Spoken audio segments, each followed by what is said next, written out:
오늘 함께 하실 말씀은 요한복음 4장 1절에서 19절 함께 하도록 하겠습니다.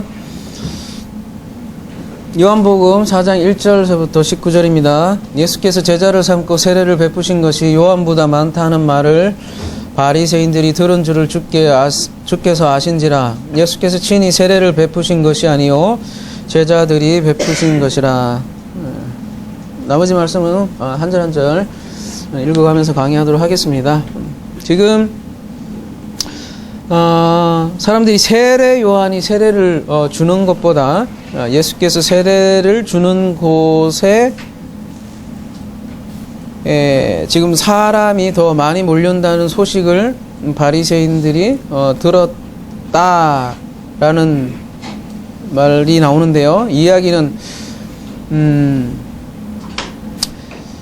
그들이 예수님의 세례가 더 나은 세례인가 보다라고 지금 생각하는 것 같죠. 근데 물론 2절에서는 언급된 것처럼 세례는 예수가 직접 한 것이 아니라 제자들이 행한 것이다, 이렇게 얘기를 하고 있습니다.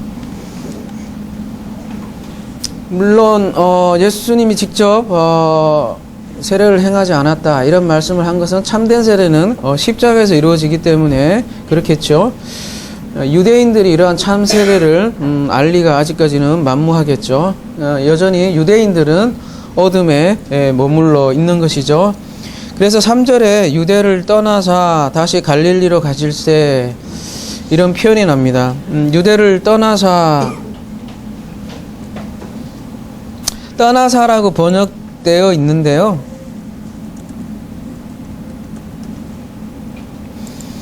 앞이 에이미라고 되어 있는데요.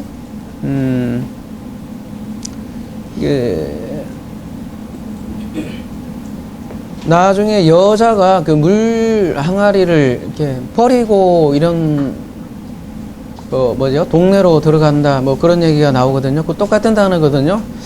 떠나사라고 되어 있지만 버리다라는 뉘앙스가 상당히 강한 그런 단어입니다.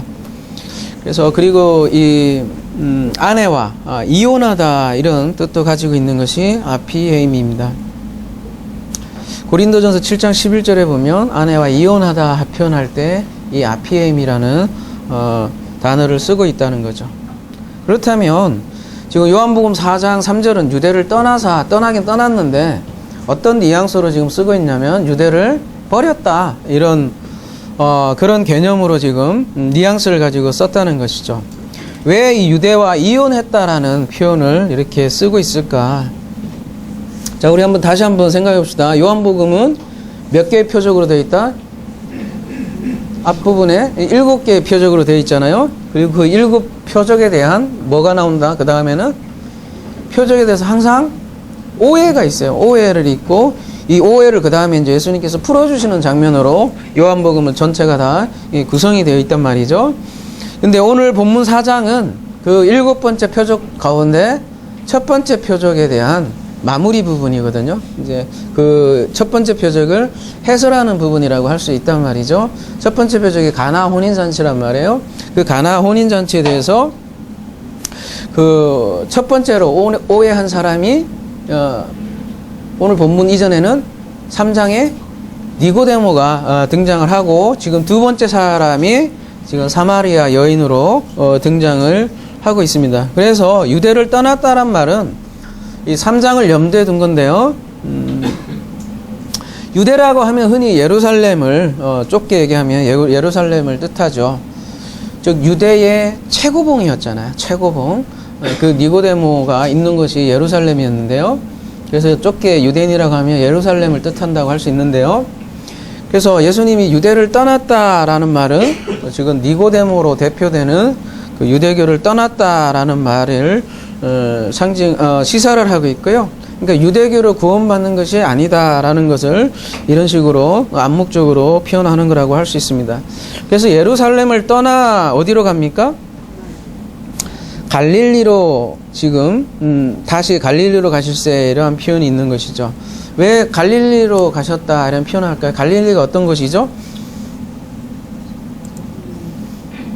이사야 9장 1절 가볼게요.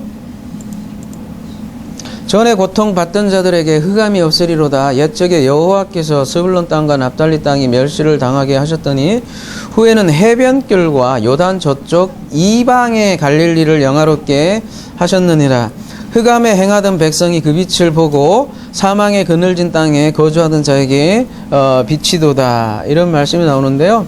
지금 갈릴리는 저 이방을 상징을 합니다. 그래서 이방의 갈릴리에게 복음을 전하러 가는 장면으로 이렇게 갈릴리에 가실세 이런 표현이 나오는 것이고요. 따라서 그 죄인과 세리의 친구로 오신 그리스도라는 것을 다시 한번 우리가 알 수 있습니다.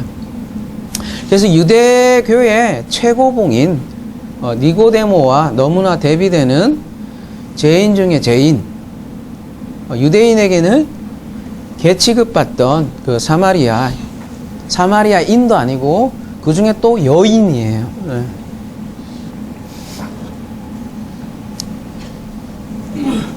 그 당시 문화를 생각하면 남자보다 여자를 좀 비하하는 그런 문화였잖아요.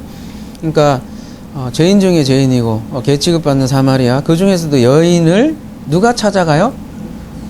예수께서 찾아가시죠. 근데 요한복음 3장에서는 누가 찾아가요? 니고데모가 누구를요? 예수를 거꾸로죠. 지금은 예수가 오히려 사마리아 여인을 찾아가는 거고, 요한복음 3장에서는 최고봉 유대교가 오히려 예수를 찾아오는 거예요. 방향이 반대가 되어 있는 거네요. 그래서 니고데모는 스스로 예수를 찾았지만 사마리 여인에게는 예수님이 직접 찾아가십니다. 그래서 4절에 이런 표현이 있습니다. 사마리아를 통과하여야 하겠는지라.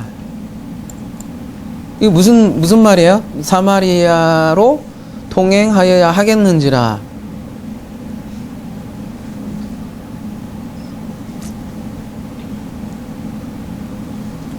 무슨 말이에요?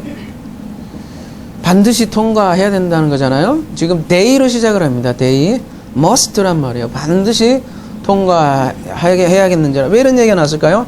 일단 사마리아에 대해서 우리가 좀 이해를 할 필요가 있는데, 그 유대에서 갈릴리로 가려면 중간에 사마리아가 있단 말이죠. 그래서 가장 빠른 길로 가려면 어디로 가야 되겠어요? 사마리아를 통과해야 되는데, 이 사마리아하고 이 유대, 그러니까 예루살렘하고 사마리아는 굉장히 어떤 관계예요? 적대적인 관계입니다. 그래서 얼마나 사마리아인들을 싫어했으면, 경멸했으면 이렇게 요단강 쪽으로 돌아서 이렇게 우회해서 돌아갔다는 거죠. 왜 그렇게 둘이 사마리아인들을 유대인들이 그렇게 싫어했냐면 변했다 이거죠. 사마리아가 그 종교적인 그 민족적인 그 혈통의 그 여러 가지 순수성을 잃어버렸다는 거죠.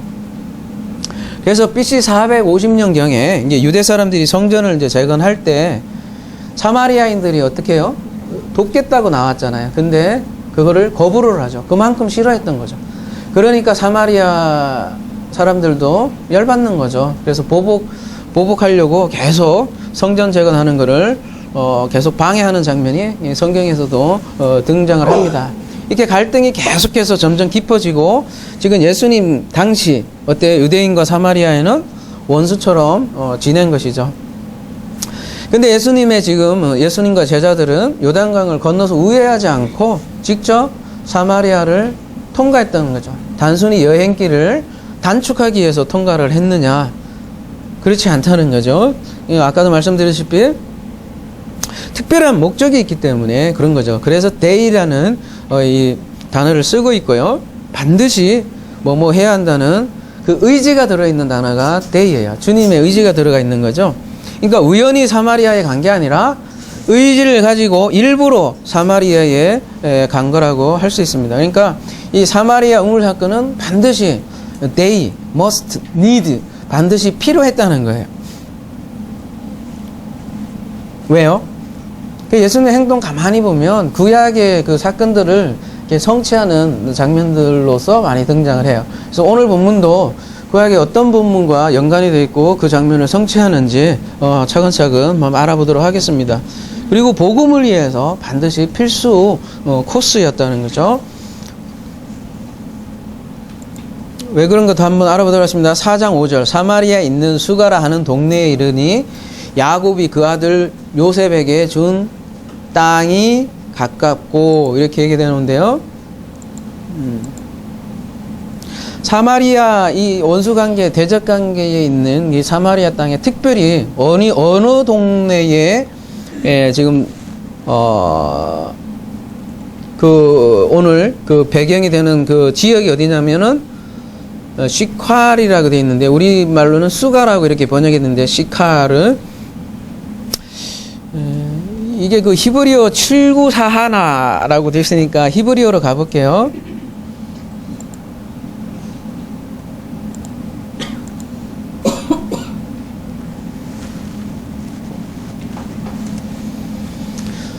쉐카르라고 되어 있는데 쉐카르 뭐예요? 그 취하게 하는 독한 음료 뭐 그런 뜻이네요. 그 다음에 이게 7937에서 유래했다고 하니까 한번 가볼게요. 사카르 뭐예요? 술 취하다, 술 취하다, 즐겁다 뭐 이런 뜻을 가지고 있네요. 근데 이 동족 계열이라고 하잖아요. 그 자음이 다 똑같아요. 근데 밑에 이제 모음만 살짝 바뀐 건데 그 동족의 언어들을 한번 봅시다. 밑에 세케르, 뭐 금료, 보수, 그다음에 밑에 사카르라고 돼 있잖아요. 무슨 뜻이에요? 지불하다는 뜻이에요. 값지불하다 이런 뜻입니다. 그러니까 이게 묘한 그 뉘앙스들이 다 포함하고 있는데요. 히브리어로 취하다라는 개념도 있고요. 그러니까 요한복음 2장에 지금 포도주하고도 연결되는 장면이고요. 또 갑지불인데요. 요한복음 3장에 뭐예요? 그 장대에 매달린 그리스도 그 갑지불과도 연결이 되어 있는 아주 많은 의도를 가지고 등장하는 지역 이름이라는 거죠. 그래서 오늘 본문은 이 수가라는 이 동네 명칭만 봐도 대략 어떤 내용이 나오겠다는 게 미리 감지가 되죠. 뭐예요? 갑지불을 통해서 신부를 사는 신랑 이야기가 펼쳐질 것이라는 것을 우리가 미리 알 수 있는 거죠. 6절 거기 또 야곱의 우물이 있더라. 예수께서 길 가시다가 피곤하여 우물 곁에 그대로 앉으시니 때가 6시쯤 되었더라. 먼저 예수께서 그 길 가시다가 피곤하여 우물 곁에 그대로 앉으시니 이 말씀부터 먼저 우리가 묵상을 해봅시다. 예수님께서 피곤해서 우물 곁에서 쉬는 장면이 나옵니다.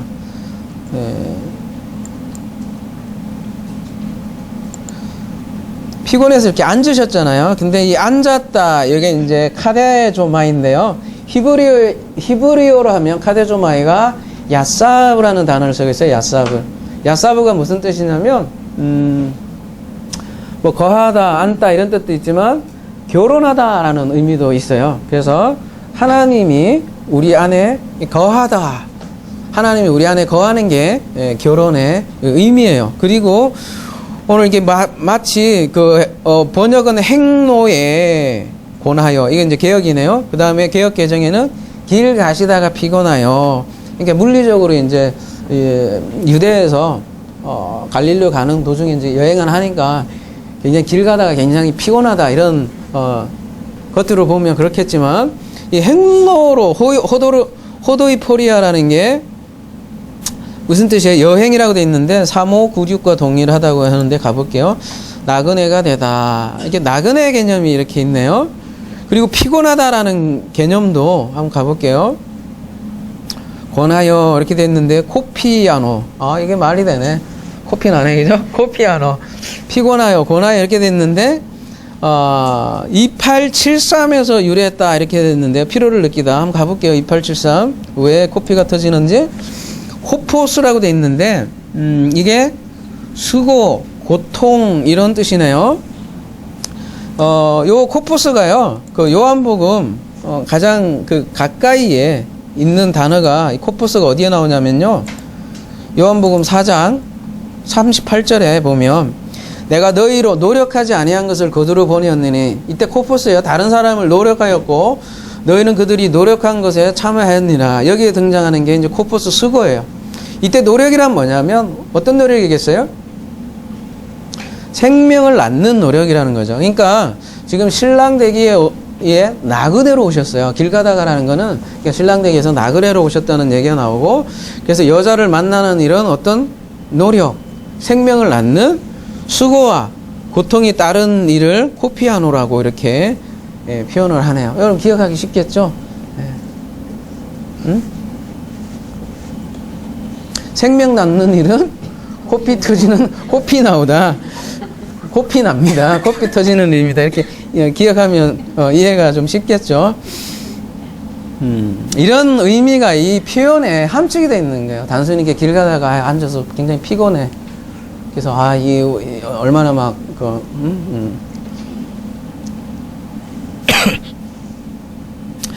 더구나 이 예수님께서 여자를 만난 장소가 어디예요?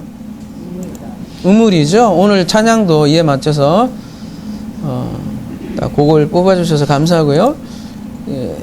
장소가 우물이에요. 우물. 우물은 우리가 이미 BMW에서도 한 챕터로 1시간 정도 다룬 것 같아요. 우물은 어떤 장소예요?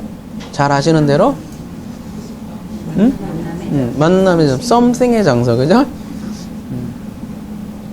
성경에서 전부 다 something은 이상하게 우물에서 일어나요. 남자와 여자가 만나는 거. 대표적으로 누가 기억이 나요? 이삭도 그렇고요. 이삭도 물론 이삭이 직접 우물에서는 아니지만 종을 시켜서 종이 그 리브가를 만나는 장면을 우물에서 그리고 있고, 또 누구요? 야곱도 마찬가지죠. 야곱도 어디에서 누구를 만나요? 라헬을 만나죠. 근데 첫눈에 반하죠.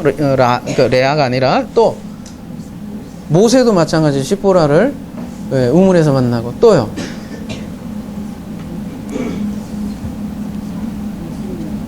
우리가 최근에 달았던 또 한 인물이 또 있죠. 이 수가라고 돼 있는데, 셰카르, 그 수가하고 비슷한 발음을 가지고 있는 어디요? 수르에서 또 한 여자도 누구를 만나요? 얼마 전에 한 건데 기억이 잘 안 나실 모양인데, 창세기 16장 7절 얼마 전이에요 이거. 우리 지금 창세기 몇 장 하고 있지? 오늘 18장 하나요? 여호와 사자가 강야의 샘 곁 곧 술이라고 했는데 수르예요. 수르. 셰카르하고 비슷해요. 그 발음이. 수르, 술길 샘물 곁에서 그를 만나. 누구를 만났다는 거예요? 지금 근데 잘 보세요. 여자가 그 여호와의 사자를 만났다고 해요? 아니면 여호와의 사자가 이 하갈을 만났다고 그래요?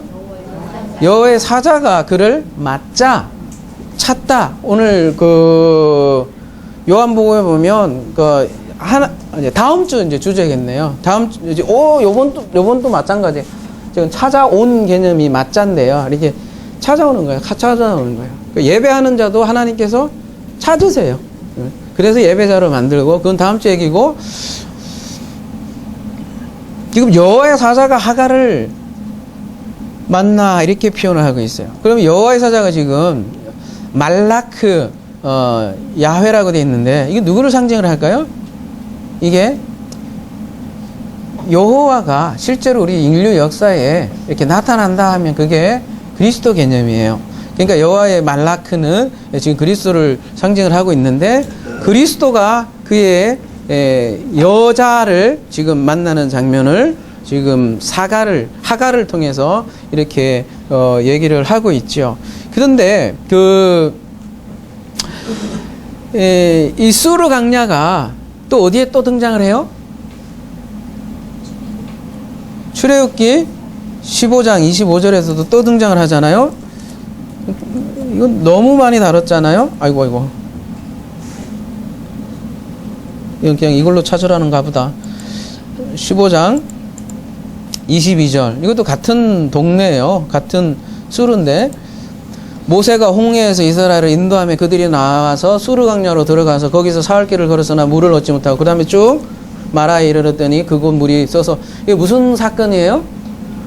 마라 사건이잖아요. 그죠? 쓴물을 단물로 바꾸는 그런 장소가 이 마라 사건인데, 뭐 나무를 던지니까 단물로 변하는 사건. 그곳에서 뭐를 했대요? 중요한 거는 뭐 나무를 던진 것도 던진 거지만 법도와 율례를 정하시고 그곳에서요, 율법을 그곳에서 정했다, 이런 거예요. 그래서 여기에서 율법의 근본 정신을 알려주셨다는 거죠. 그러면 율법의 근본 정신은 뭐라는 거예요? 율법은 쓴물을 단물로 변화시키게 하는 역할을 가진다는 거죠. 마찬가지로 성경도 여기에서 쓴물을 단물로 바꿔주는 역할이 성경이라는 거죠. 그러니까 성경이 쓴물을 단물로 바꾸지 못하면 성경은 뭐예요? 이 심판의 도구밖에 되지 않는다는 거잖아요. 근데 거기에 이제 나무를 던졌어요. 물론 십자가를 상징하죠. 오늘 요한복음의 개념으로 하면 사카르, 갑집을 개념이 되겠죠. 그러니까 이 마라의 사건도 결국은 어때요? 요한복음 2장의 가나 혼인잔치에서 물이 뭘로 변해요? 물포도주로 변하는 사건과 똑같은 맥락이라고 할 수 있겠죠. 그래서 우물에서는 이렇게 물이 변하는 사건이 항상 발생을 합니다. 따라서 오늘 요한복음 다시 4장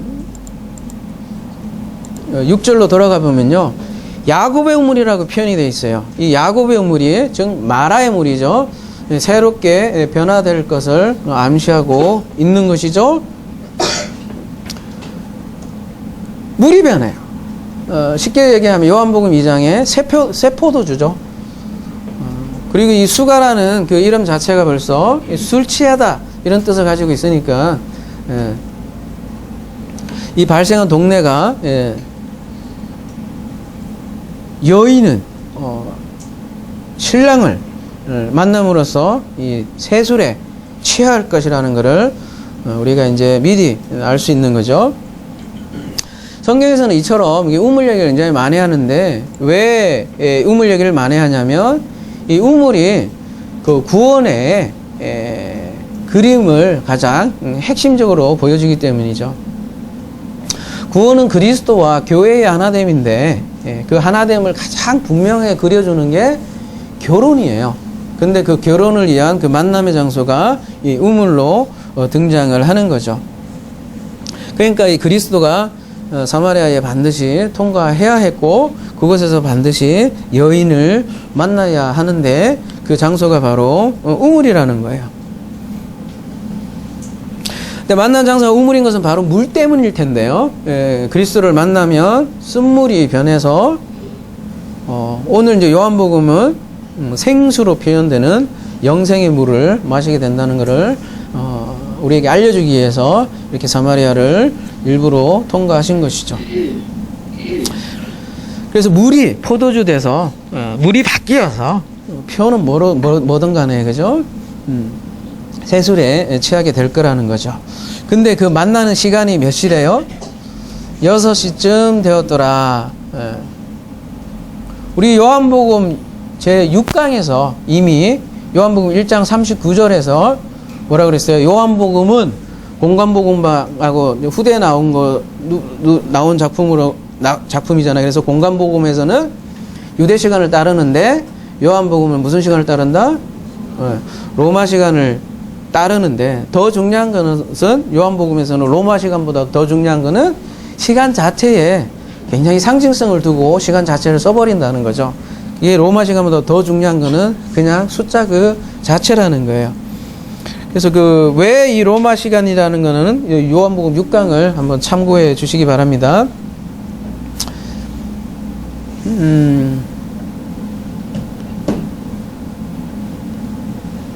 여러분 카페에 보셨죠? 지금 이제 그림을 이렇게 띄워주면 좋겠지만 이제 갖고 있는데 이렇게 복사를 해야 돼서 시간 관계상 카페 보면 그 렘브란트 그림이 있죠? 예수와 사마리아 여인 그 그림 보면 그 예수님하고 여인이 만난 그 시점이 어떻게 돼요? 대낮이 아니고 어두침침한 해질녘이잖아요. 윌리엄 터너 그 그림도 마찬가지고 카페를 참고해 주시고요. 더구나 이 8절에 보면요, 제자들이 먹을 것을 사러 그 동네에 들어갔음이라 이런 표현이 나오는데요.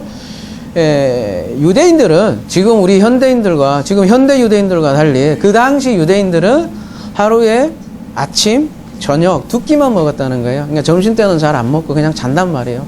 더우니까.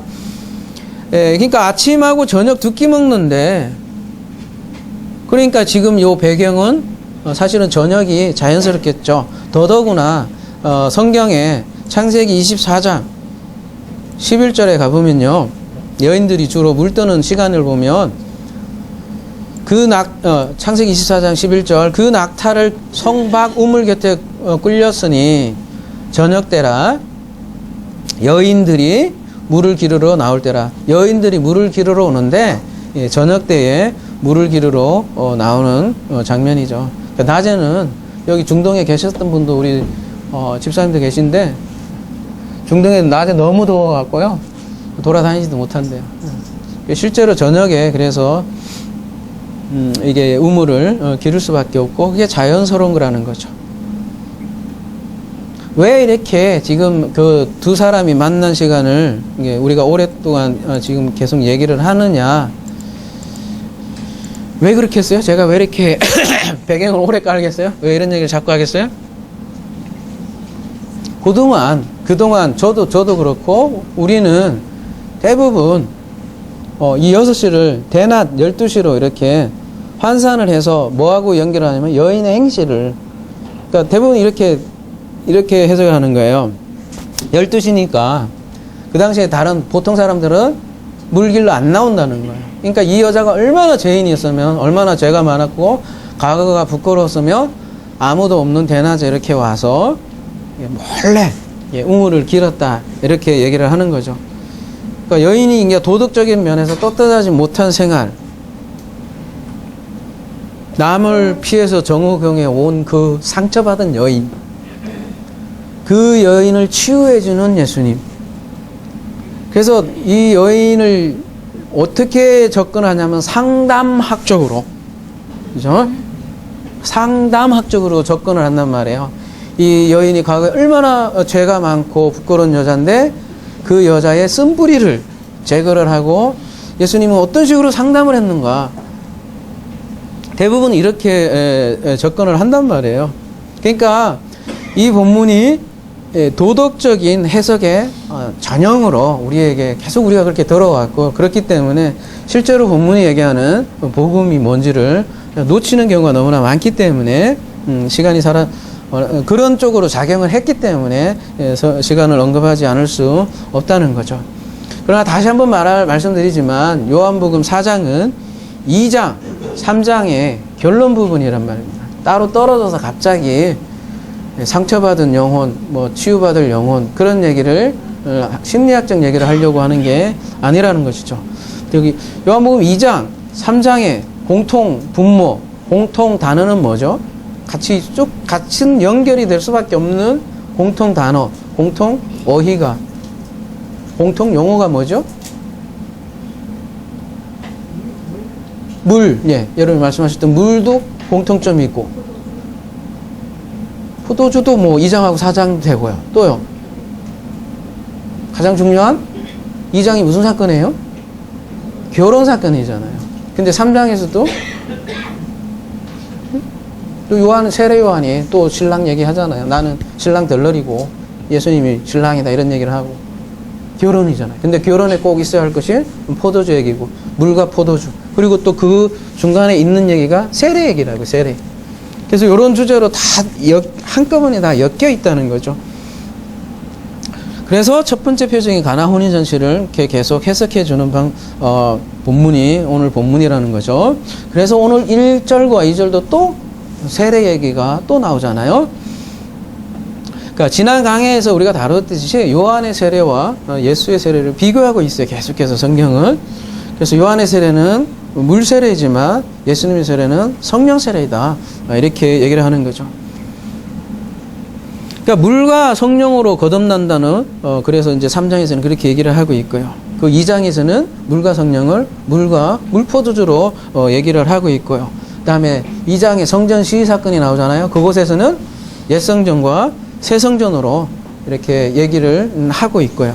옛성전에서 새성전으로 변화될 것을 시위하는 사건을 하고 있잖아요. 자, 6시에 만났어요. 이게 난 12시가 문제가 아니라 이 6이라는 메타포가 굉장히 중요하게 드러나 있는 거죠. 우리 6도, 숫자 6도 이미 BMW 시간 때, BMW가 그 자동차가 얘기하는 게 아니라 바이블 메타포 힐이라고 해서 성경 상징 연구한 저희가 했는데 몇 번이 한 34번인가요? 몇 번을 한 것 같은데 성경의 그 상징적인 의미를 우리가 함께 나눴던 시간이에요. 그때 숫자도 1서부터 12까지 한 걸로 알고 있는데요. 6이 어떤 숫자라고 기억나십니까? 네? 사탄의 숫자? 사탄의 숫자이기도 해요. 근데 왜 사탄의 숫자예요? 네, 사람의 숫자, 예, 여러분 잘 말씀하셨고. 사람의 숫자, 사탄의 숫자, 좋아요. 근데 왜 이 사람의 숫자가 사탄의 숫자가 돼요? 6이 뭐라고 그랬어요, 여러분? 제일 중요한 거 제가 얘기한 적이 있는 것 같은데. 창조 6일에 누구와 누구를 만들어요? 남자와 여자를 창조하시잖아요. 6은 대부분 보면 그래서 만남의 숫자라고, 남자와 여자의 만남의 숫자로 성경에서 등장하더라. 근데 이 만남이 어때요? 김건모의 그 노래처럼 잘못된 만남이면 어떻게 되는 거예요? 남자 여자가 만나는데 성경에 실제로 남자를 바알이라고 그래요. 그 주인을 바알. 잘못된 하나님, 다른 하나님을 만나면 어떻게 돼요? 바알 되는 거예요. 그거를 666이라고 하고 사탄의 숫자라고도 하는 거예요. 근데 만나는데 제대로 만나면 잘못된 만남이 아니라 7로 건너가는 굉장히 마지막 중요한 그 만남의 숫자가 바로 6이라는 거예요. 그래서 2장에 돌 항아리가 6개로 또 등장을 하는 거고요. 그 다음에 6은 제가 말씀드렸지 마지막 선지자예요. 쭉 언약적 관점으로 보면 선지자가 나와요. 그러니까 언약의 관점으로요. 성경에서 중요한 언약이 제일 처음에는 아담 언약이 나오고 그 다음에 노아, 아브라함, 모세, 다윗 언약. 이 언약 연구하신 분은 다 어그리 하는 부분. 그 다음에 마지막 진짜 언약은 마지막 언약은 6번째 마지막 선지자가 예수로 등장을 하는데 이 마지막 선지자잖아요. 근데 이 마지막 선지자인 예수를 어떻게 만나냐에 따라서 666이 되냐 777이 되냐 여기에 갈림길이기 때문에 6시에 만나는 것은 굉장히 중요한 얘기고요. 그래서 예수님이 여인을 만난 시간이 지금 6시쯤 된 거예요. 7절 사마리아 여자 한 사람이 물을 기르러 왔음에 예수께서 물을 좀 달라 하시니 유대인이 개처럼 취급했던 사마리아 여인 사마리아인 그 중에 그것도 여자에게 누가 지금 먼저 물을 달라고 해요? 예수님이 먼저 물을 달라고 먼저 말을 건단 말이에요. 지금 여자 한 사람이 물을 기르러 예수님께 물을 좀 달라 이렇게 얘기 나오는데요. 뭐 정확히 번역을 하자면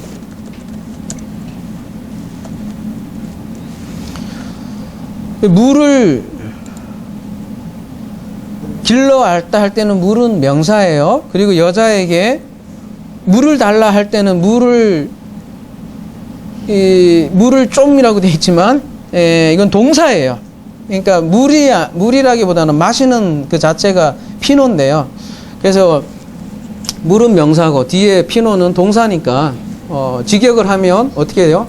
나에게 뒤에요. 물을 좀 달라는 것보다는 뭐 비슷한 말이지만 정확하게 하자면 나에게 마실 것을 넘겨줘라. 디도메라. 나에게 마실 것을 넘겨줘라. 이 말이에요.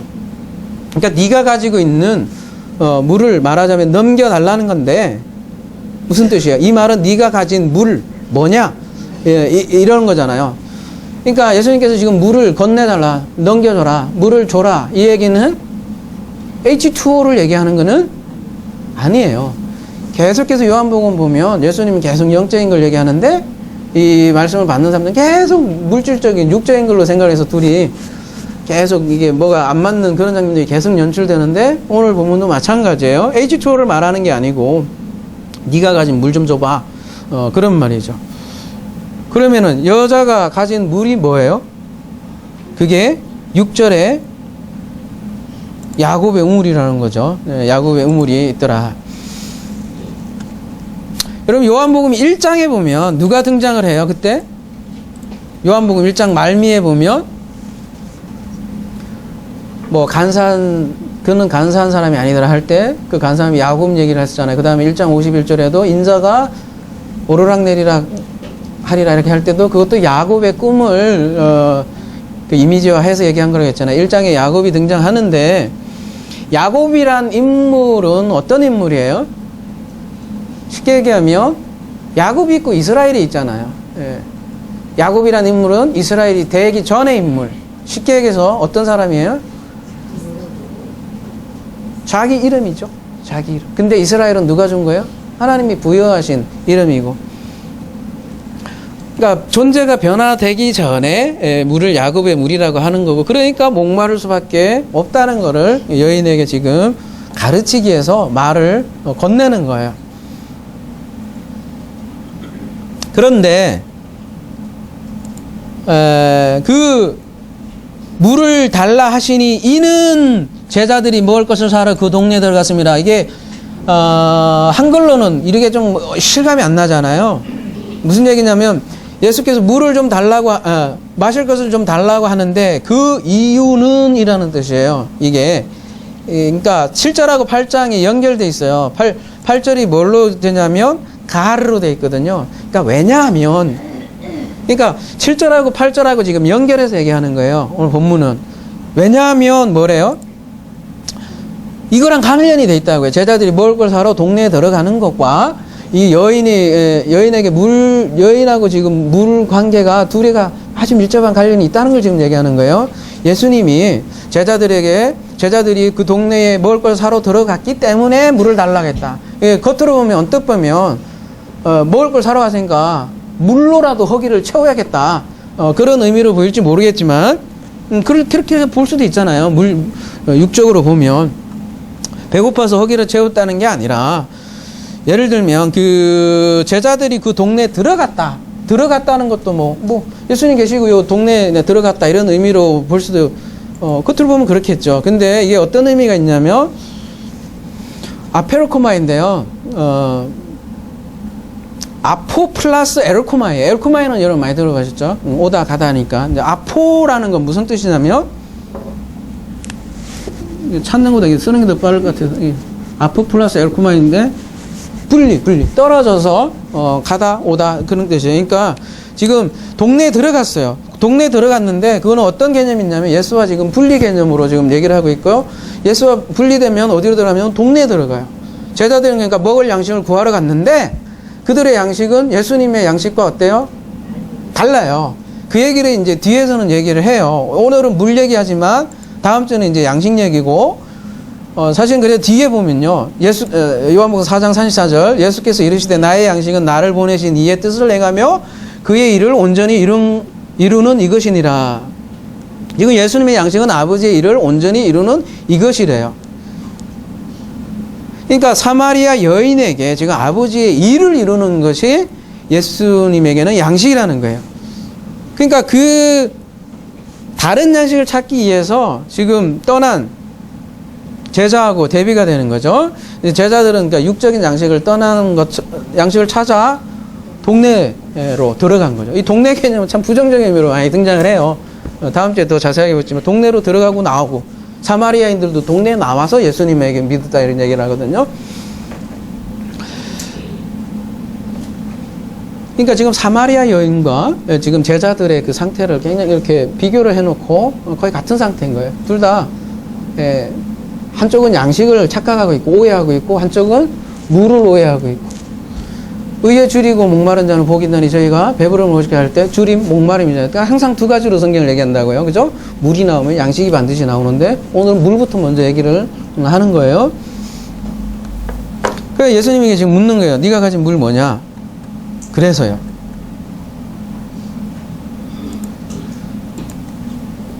구절이요. 사마리아 여자가 이르되 당신은 유대인으로서 어찌하여 사마리아 여자인 나에게 물을 달라 하시나이까 하니 이는 유대인이 사마리아인과 상종하지 아니함이라. 지금 사마리아 여인이 예수님의 말씀을 오해하죠. 당연히 오해할 수밖에 없죠. 그래서 어떤 말을 해요? 유대인은 사마리아인과 상종하지 않는다. 근데 당신은 지금 유대인인데 지금 사마리아 여자인 나에게 물을 달라고 합니까? 겉에 그 물을 생각하고요. 이렇게 묻는 것이죠. 이 말에는 유대인과 사마리아인들의 그 적대관계가 어떤가를 잘 보여줄 수 있는 대화죠. 그러니까 10절에 예수님께서 뭐래요? 대답하여 이르시되 네가 만일 하나님의 선물과 또 내게 물 좀 달라 하는 이가 누구인 줄 알았더라면 네가 그에게 구하였을 것이요 그가 생수를 내게 주었으리라. 하나님의 선물과 또 내게 물을 좀 달라는 누구인 줄 알았더라면, 하나님의 선물은 무엇을 지금 말할까요? 응? 지금 물을 주는 이가 하나 있고 선물이 있대요. 그러면 당연히 선물은 뭐겠어요? 여기서 생수겠죠. 생수. 예.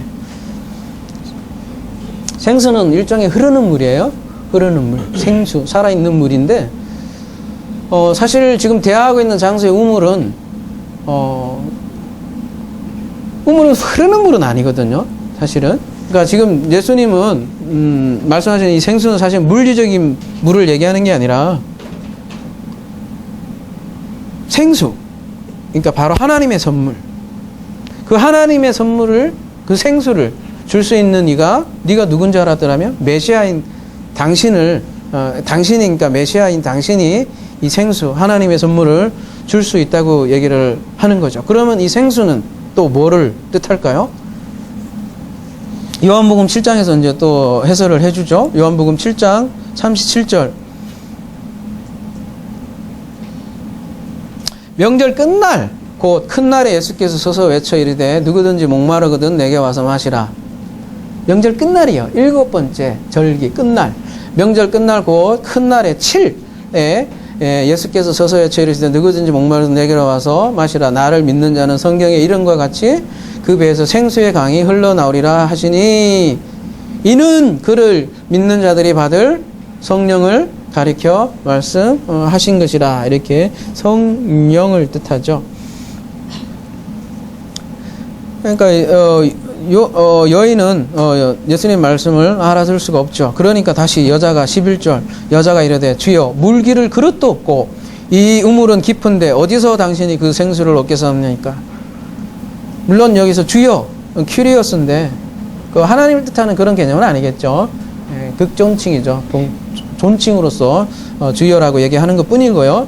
근데 물기를 그릇도 없다고 한 이유는 뭘까요? 보통 우물에는 그 염소 가죽으로 만든 그릇이 이렇게 매달려 있단 말이에요. 그 그릇으로 퍼마시면 되는데 당신은 물기를 그릇이 없대요. 왜 이런 말을 할까요? 그만큼 유대인들은 사마리아인이 썼던 그 그릇을 그러니까 재수 없다고 생각하고 부정하다고 생각하기 때문에 그 그릇을 사용하지 않는다. 그러니까 그릇이 당연히 없는 거죠. 절대로 같이 썼던 그 사마리아인들이 썼던 그릇을 쓰지 않은 거예요. 그러니까 당연히 그릇이 없다고 얘기하는 거고. 그러니까 여전히 이 여자는 지금 먹을 물을 생각을 하고 있는 거고요. 아까 먹을 것을 찾으러 간 예수를 떠난 아포된 그 제자들과 같은 거죠.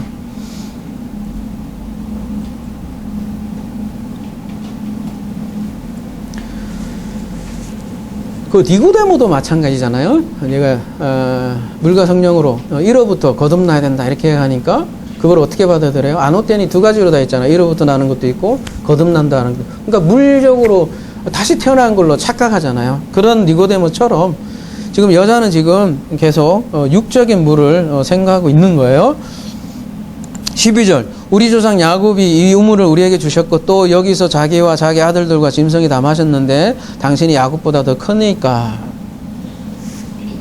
이 여자는 지금 우물의 주인을 누구라고 생각해요? 야곱이라고 지금 얘기를 하는데 왜 그런 얘기를 할까요? 사마리아인들도 자신들도 유대인과 마찬가지로 야곱의 자손이라고 주장을 했습니다. 그리고 여기서 야곱의 우물은 특별히 야곱은 그 변화되기 전에 그 우물이잖아요. 그러니까 이 야곱의 우물로 우리는 잘 살고 있다 이런 얘기잖아요. 야곱이 이스라엘 전의 상태라면 이스라엘은 이로부터 난 이름인데 그러면 야곱은 뭐란 뜻이에요? 우리가 신약의 조명으로 보면 율법을 통해서 우리가 진리를 알게 되잖아요. 그래서 그 율법에 의지하는 존재를 야곱으로 우리가 칭할 수 있고 야곱의 우물이라는 것은 우리가 잘 살고 있다 율법으로 그 얘기를 하는 거죠. 지금 예수님이 하는 말과 여인이 하는 말이 지금 계속해서 엇갈리고 있는데요. 그래서 예수님이 13절 예수께서 대답하여 이르시되 이 물을 마시는 자마다 다시 목마르니와 그래 네가 가지고 있는 그 야곱의 우물은 네가 가지고 있는 우물이 야곱의 우물이냐? 다시 목마르다. 그거는 요한복음 2장에를 다시 주의를 하죠. 그거는 뭐예요? 포도주 떨어진 혼인잔치에 불과하다. 내가 새로운 물을 줄게. 어떤 물이요? 새 포도주. 즉 성령이죠. 그 이제 다음 주에 이제 나올 주제를 얘기를 하는 거죠. 그걸로 이끌어가기 위해서 계속 대화를 하는 거예요. 14절 내가 주는 물을 마시는 자는 영원히 목마르지 아니하리니 내가 주는 물은 그 속에 영생하도록 솟아나는 샘물이 되리라. 야곱의 건강 물은 목말라요. 왜냐하면 야곱의 물은 뭐 말하자면 아랫물인 거죠. 율법의 물이죠. 그러나 내가 주는 물은 말하자면 이스라엘의 물이다. 인물이다. 성령이다. 그것이 바로 뭐예요? 하나님의 선물이다.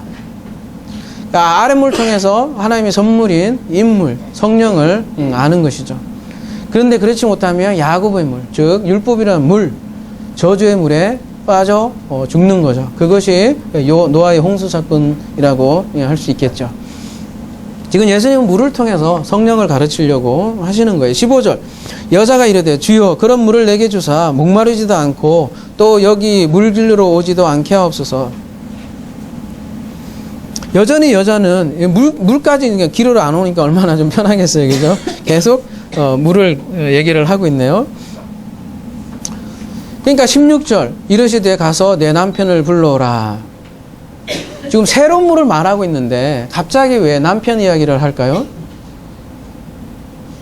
굉장히 생뚱맞잖아요. 어떻게 보면 물 얘기해서 가다가 네 남편 좀 불러와라 이러니까 굉장히 생뚱맞잖아요. 왜 그럴까요? 17절 우물이 남편하고 관련되어 있으니까요.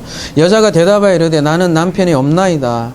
예수께서 이르시되 네가 남편이 없다는 말이 옳도다. 나는 남편이 없습니다. 이게 무슨 뜻이에요? 나는 남편이 없습니다. 나는 과부입니다. 그거잖아요. 쉽게 얘기해서. 이제 제목이 그래서 이걸 했는데요. 나는 과부란 뜻이죠. 나는 남편이 없습니다. 구약의 대표적인 과부가 등장을 합니다. 누가복음 4장 24절 가볼게요. 또 이르시되 내가 진실로 너에게 이르노니 선지자가 고향에서 환영을 받는 자가 없느니라. 그래서 유대를 떠났죠. 내가 참으로 너희에게 이르노니 엘리야 시대에 하늘이 3년 6개월간 닫히어 온 땅에 큰 흉년이 들었을 때에 이스라엘에 많은 과부가 있었어요. 니고데모도 그 중에 하나겠죠. 바리새인과 서기관들도 다 거기 속하겠죠. 이스라엘에 많은 과부가 있었는데 26절 엘리야가 그중 한 사람에게 보내심을 받지 않고 오직 시돈 땅에 있는 사렙다의 한 과부에게 뿐이었으며 시돈 땅에 있는 사렙다의 한 과부. 와 사마리아 여인이 너무나 닮아 있는데요. 그리고 그 왕상으로 가볼게요. 원래 여기는 진짜 신약의 해설이고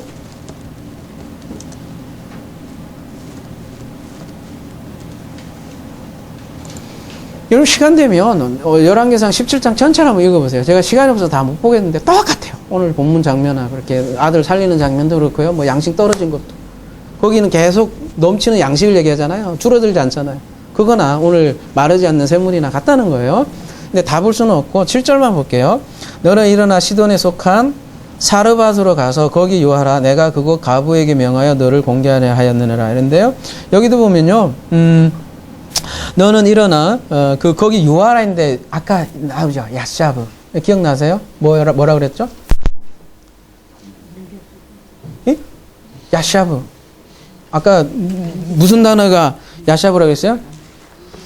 아니 30분 전 것도 안따 할 때 야샤브라 그랬잖아요. 결혼하다 그런 개념이라 그랬잖아요. 지금 여기가 이게 여기서 나온 이 야샤브 보세요. 그래서 안따 나오잖아요. 원래는 안따라는 뜻인데 결혼하다, 거하다, 겨주하다 이런 뜻 있단 말이에요. 그런데 지금 엘리야가 가부에게 야샤브 하라 이렇게 하나님께서 명령을 하신단 말이에요. 찾아가라. 그래서 야샤브 해라. 그 단어하고 똑같이 지금 요한복음도 쓰고 있단 말이에요. 그러니까 엘리야가 시돈에 속한 사르밧으로 가서 머문 것은 가부에게, 그러니까 신랑으로 찾아간 그런 개념인데요. 이 사르밧이라는 뜻은 또 뭐예요? 이게 참 재미있어요. 뭐예요? 이게 6884에서 유래했는데 정년이라고 되어 있는데 그거예요. 금으로 우리 재련하다 하잖아요. 단련한다. 네, 그런 뜻이고요. 시돈은요.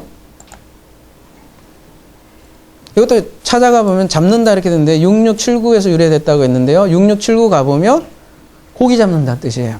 그러니까 시돈은 낚시하다는 뜻이고 사르밧은 금을 재련하다는 뜻이에요. 그러니까 무슨 뜻이에요?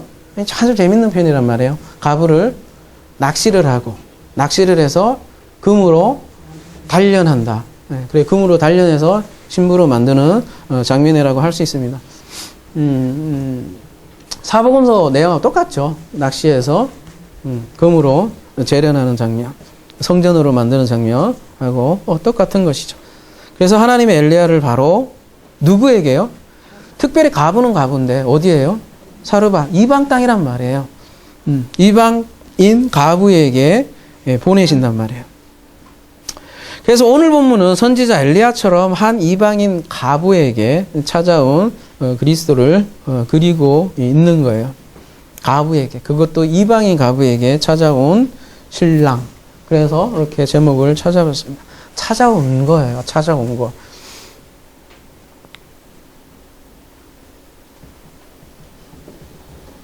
그래서 누가복음의 25절에 보면 이스라엘의 가부는 많았는데 이방인 사르밧 가부에 찾아왔다. 이렇게 얘기를 합니다. 그래서 예수님도 마찬가지로 유대를 버리고 떠나고 어디로?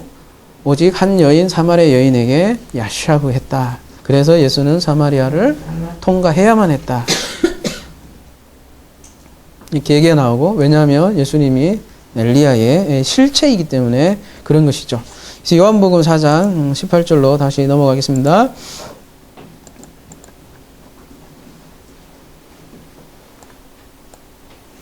엘리야 얘기는 다음 주가 양식 얘기니까 한번 더 얘기할지는 모르겠어요. 근데 뭐 제 마음이니까 다음 주에 혹시 더 기회 있으면 더 자세하게 하도록 하고요. 오늘 물 얘기니까 자 18절 너에게 남편 5이 있고 사실은 우리가 요한복음 4장 전체를 같이 해야 돼요. 그래야 물과 양식이 딱 떨어지는데 우리가 시간 관계 한계가 있기 때문에 나눌 수밖에 없는 거예요. 그러면 여러분 2시간 해야 되니까 정신이 혼미해질 거 아니에요. 그죠? 그래서 항상 같이 생각하시라고요. 물과 양식은요. 그래서 그 8절하고요. 28절이 대꾸로 돼 있어요. 여자가 동네에 들어가고 여자가 동네로 들어가고 제자가 동네에 들어가는데 좀 다르게 들어가고 그런 개념이란 말. 같이 생각을 해야 돼요. 하여간에. 근데 시간이 없어서 오늘도 원래 26절까지 하려고 했는데 다 못하고 19절로 끊을 수밖에 없었던 건 내용이 너무 많기 때문에 그랬던 거예요. 18절 너에게 남편이 5이 있었고 지금 있는 자도 내 남편이 아니니 내 말이 참되도다. 이 말씀은 우리 굉장히 많이 다뤘죠. 사실은 BMW도 다루고 뭐 하여튼 되게 많이 다뤘던 것 같아요. 오늘 완결판으로 생각을 하시고 19절 여자가 이르되 주여 내가 보니 선지자로시다. 이렇게 마지막 절까지 이제 마무리하도록 하겠습니다. 자, 이 본문을 이렇게 남편이 5이 있고 그것도 모질라 6번째 남편 우와 순실이하고 저기 뭐야 최태민하고 비슷하네 막 이렇게 생각할지도 모르겠지만 거기도 가만히 보니까 그 정도 되네. 그죠?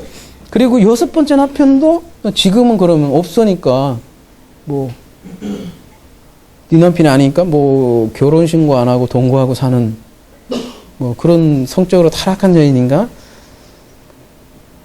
이렇게 자꾸 도덕적으로 생각을 겉의 것으로 보고 표적을 보고 오해하니까 아까 그 시간도 대낮에 와서 남의 눈을 피해서 몰래 왔던 그런 인생으로 이렇게 자꾸 해석을 하는데요.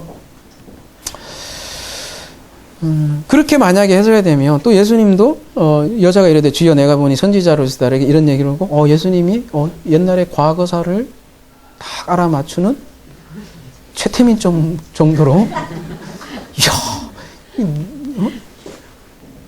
점쟁이네. 그리고 따라가는 누구처럼 이렇게 이해하게 되는 거죠. 그래서 그런 신적인 능력을 보고 여자가 당신은 선지자이다 이렇게 생각을 하는 분들이 상당히 많은 것 같아요. 근데요, 이 본문은 육신의 남편을 통해서 계속 물도 마찬가지고요, 남편도 마찬가지로 물도 물 얘기하려고 하는 게 아니잖아요. 물 통해서 성령을 알려주듯이 남편도 남편 얘기하려고 하는 게 아니란 말이에요. 지금 남편을 통해서 진짜 남편을 알려주려고 하는 게 목적이란 말이에요. 근데 사람들은 다 이 남편만 붙들고 있는 거예요. 그게 바로 육육력이에요, 여러분. 잘못 알고 있는 남편. 그렇다면 한번 생각해 봅시다. 왜 하필 남편 넷도 아니고 다섯일까요? 다섯.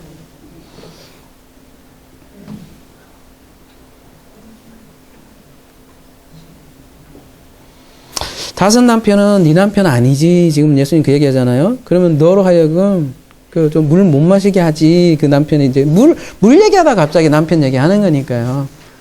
네 남편 다섯인데 네 우물 안 되지 그거. 응? 너 야곱의 우물이지. 목마르지? 네 남편. 아니 이 남편이 이 여자의 갈망을 해소하는 그런 남편이 아니라 지금 그 얘기하는 거라고. 우물과 연결해서 지금 얘기하는 거고. 그래서 이 사마리아 여인은요, 사마리아인이잖아요. 그래서 사마리아 여인은 사마리 교의 상징이에요. 사마리아 교. 여러분 사마리아인들은 성경을요, 어떤 성경을 가지고 있었어요? 여러분 아는 상식으로? 모세 오경만 토라라고 해서 토라만 그 정경으로 인정을 했고, 더구나 그들은 모세만 선지자로 인정을 했어요. 모세만. 유대인은 유대지파의 후예들이라고 그 사람들 생각했고요. 사마리아인들은 요셉의 직계 후예들이라고 그들은 주장을 한 거고요. 그래서 5절에 보면 아까 뭐라고 표현이 돼 있어요? 그래서 이런 표현이 있는 거예요. 뭐예요? 야곱이 그 아들 요셉에게 준 땅에 가깝고 이런 얘기를 하는 거라고요. 그래서 이 사람들은 모세 오경만을 인정을 했는데 그것도 모세 오경 그대로가 아니라 그들이 좀 이렇게 편집도 하고 나름 다른 해석을 해서 사마리아 오경이라는 걸 가지고 있어요. 사마리아 오경. 그러니까 이 여자가 의지했던 그 존재, 그 남편은 다른 게 아니라 사마리아 오경을 얘기하는 거라고요. 이 여자가 가장 사랑했던, 그러니까 이 여자는 단순히 사마리아 여자 한 사람을 얘기하려고 하는 게 아니라 그 사마리아인들, 그 사마리아 교를 의지하는, 근데 그들이 가지고 있던 그 성경은 사마리아 오경으로 대표되는, 그러니까 그렇게 사랑한 남편이, 주인이 바로 사마리아 오경이라는 거죠. 가짜 남편이죠. 그러니까 갈증을 느낄 수밖에 없다. 그렇게 얘기를 하는 거고요. 그리고 또 지금 있는 자도 네 남편이 아니니 이런 얘기를 한단 말이에요. 뭐 여자가 동거하는 남편도 아닐 테고, 그죠? 지금 있는 남편은 뭐예요? 지금 있는 자도 네 남편이 아니니. 여섯 번째란 말이에요. 아까 여섯 번째를 다시 한번 잘 묵상해 보자고. 여섯 번째는 만남의 숫자고 마지막 선지자의 숫자이기도 하고, 바로 아담부터 시작한 마지막 선지자의 지금 예수님 자신을 얘기하는데요. 마지막으로 네 앞에 서 있는 예수조차도 너의 진정한 남편이 아니다. 왜요? 왜 이런 얘기를 할 수 있을까요? 아까도 말씀드렸지만 이 마지막 선지자를 어떻게 영접하느냐에 따라서 666이 되기도 하고 777이 되기도 한단 말이죠. 그래서 예수님은 성령을, 그러니까 하나님의 성물을 넘겨주는 마지막 선지자라는 거예요. 그러면 마지막 남편은 뭐예요? 성령이잖아요. 근데 성령을 뭐라고 그래요, 우리가 흔히? 그리스도의 영이라고 하잖아요. 그리스도가 넘겨준. 그래서 일곱 번째 남편이 7위 완성의 남편이잖아요. 그 일곱 번째 완성의 남편을 성령이라고 얘기하는 거고요. 그래서 다음 주에 성령 얘기가 나오는 거예요. 그래서 그 최종 완성 성전은 그렇게 성령이 거하는 성전, 그거를 우리가 산상순에서 의라고 그랬잖아요. 의. 그런 존재를 천국이라고도 하고 그 성전을 성경에서는 이게 우물로 지금 표현을 하고 있는 거죠. 그 우물에 성령이 거하면 어떻게 된다는가요? 생수의 강이 넘친다. 이렇게 얘기를 하는 거죠.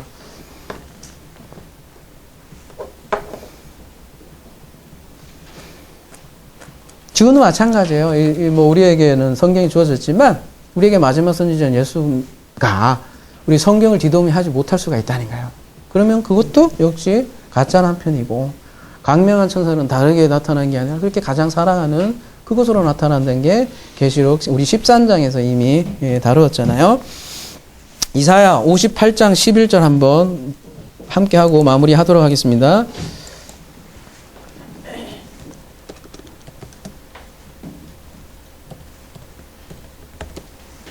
나 여호와가 너를 항상 인도하며 마른 곳에서도 내 영혼을 만족해 하며 내 뼈를 견고케 하리니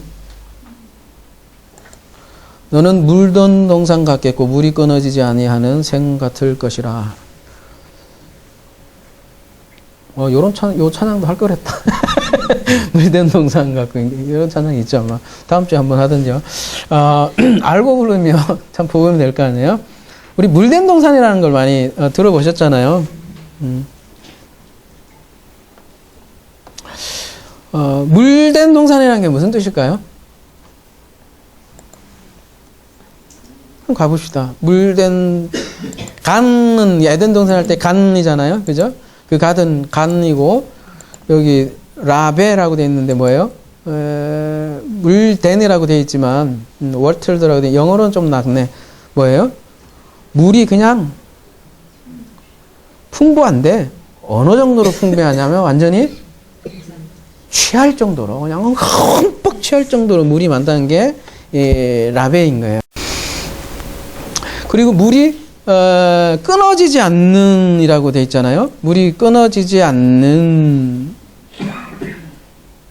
샘물 같다 이렇게 하잖아요. 물이 흠뻑 취해 있고 끊어지지 않는다고 했는데 물이 이렇게 단수가 전기세 많이 안 내고 아니 뭐 수도세 안 내면 단수되잖아요. 그런 끊어지지 않게 해서 풍부한 그런 개념을 느끼실지 모르지만 이 끊어지지라는 거는 보세요. 여러분 무슨 뜻이에요?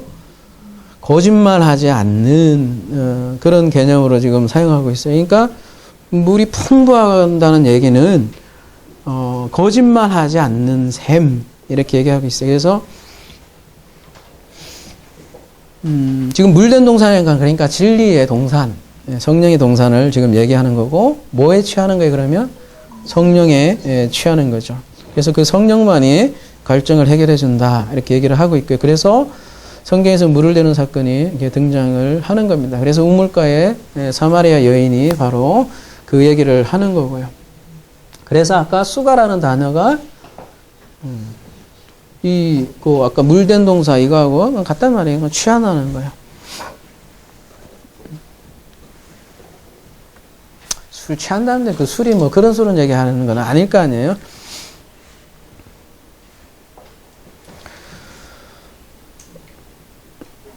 그러니까 수가는 말하자면 이 물된 동산이죠. 이방인 가부가 진정한 샘물, 성령으로 이제 앞으로 취하게 될 사건이라는 것을 보여주게 되는 것이죠. 그러니까 예수님은 반드시 사마리아를 통과해야만 했죠. 왜냐하면 이 사마리아에는 바로 누구예요? 바로 제자들이요. 제자들의 상태를 보여주는 거예요. 곧 누구의 얘기예요? 우리 얘기라고요. 우리 얘기. 세리와 죄인들의 친구를 찾아오신 나그네 그 피보나에서 앉아있다고 얘기하시는데 죄인 중에 죄인이고 개수 중에 개수인 그 죄인과 세리와 가부와 나그네로 찾아온 그리스도를 얘기하는 거죠. 자, 결론적으로 니고데모는 뭐예요? 선민 유대인의 대표인데 그런 유대를 떠나서 지금 한 가부를 찾는 거죠. 가부도 그냥 가부가 아니라 사마리아 가부란 말이에요. 뭐 이방인 주도 하여튼 뭐 원수도 하여튼 개보다도 더, 개는 그래도 반려동물이라고 하잖아요, 지금. 그죠? 하여튼, 그, 인간 취급 안 한 그 사마리아 여인에게 지금 찾아간 그리스도를 지금 그리고 있다는 거죠. 그러니까 가부 중에도 상가부. 그게 더 낫나? 상가부에게. 가부 중에도 상가부에게 지금 직접 찾아온, 신랑. 그래서 그 신랑이 곧 하나님의 선물이고요. 즉, 선물이라는 것은 재물인데요. 재물이 선물이라는 뜻이에요, 여러분. 그건 다음 주에도 자세하게 하겠지만, 선물이라는 거, 그래서 하나님의 사카르, 갑집을 개념이 들어가 있는 거죠. 그래서 요한복음 3장에는 장대에 매달림이 나오는 거고, 그 장대에 매달림으로써 갑집을 한 그리스도. 그거는 그렇게 그리스도의 은혜로 내가 물된 동산, 즉 우물이 되는 것이라고 할 수 있죠. 그래서 우물에서는 생명수, 샘물이 넘친다 이렇게 얘기를 하는 거고, 물된 동산이니까 거짓이 아닌, 거짓말이 아닌, 물이 끊어지지 않는 진리의 말씀이 흘러 넘치게 되는 것이죠. 이러한 물된 동산으로 세술에 취해서 생명수, 샘물이 날마다 넘치는 저와 여러분이 되길 기도합니다. 찬송가 67장 함께 하시겠습니다.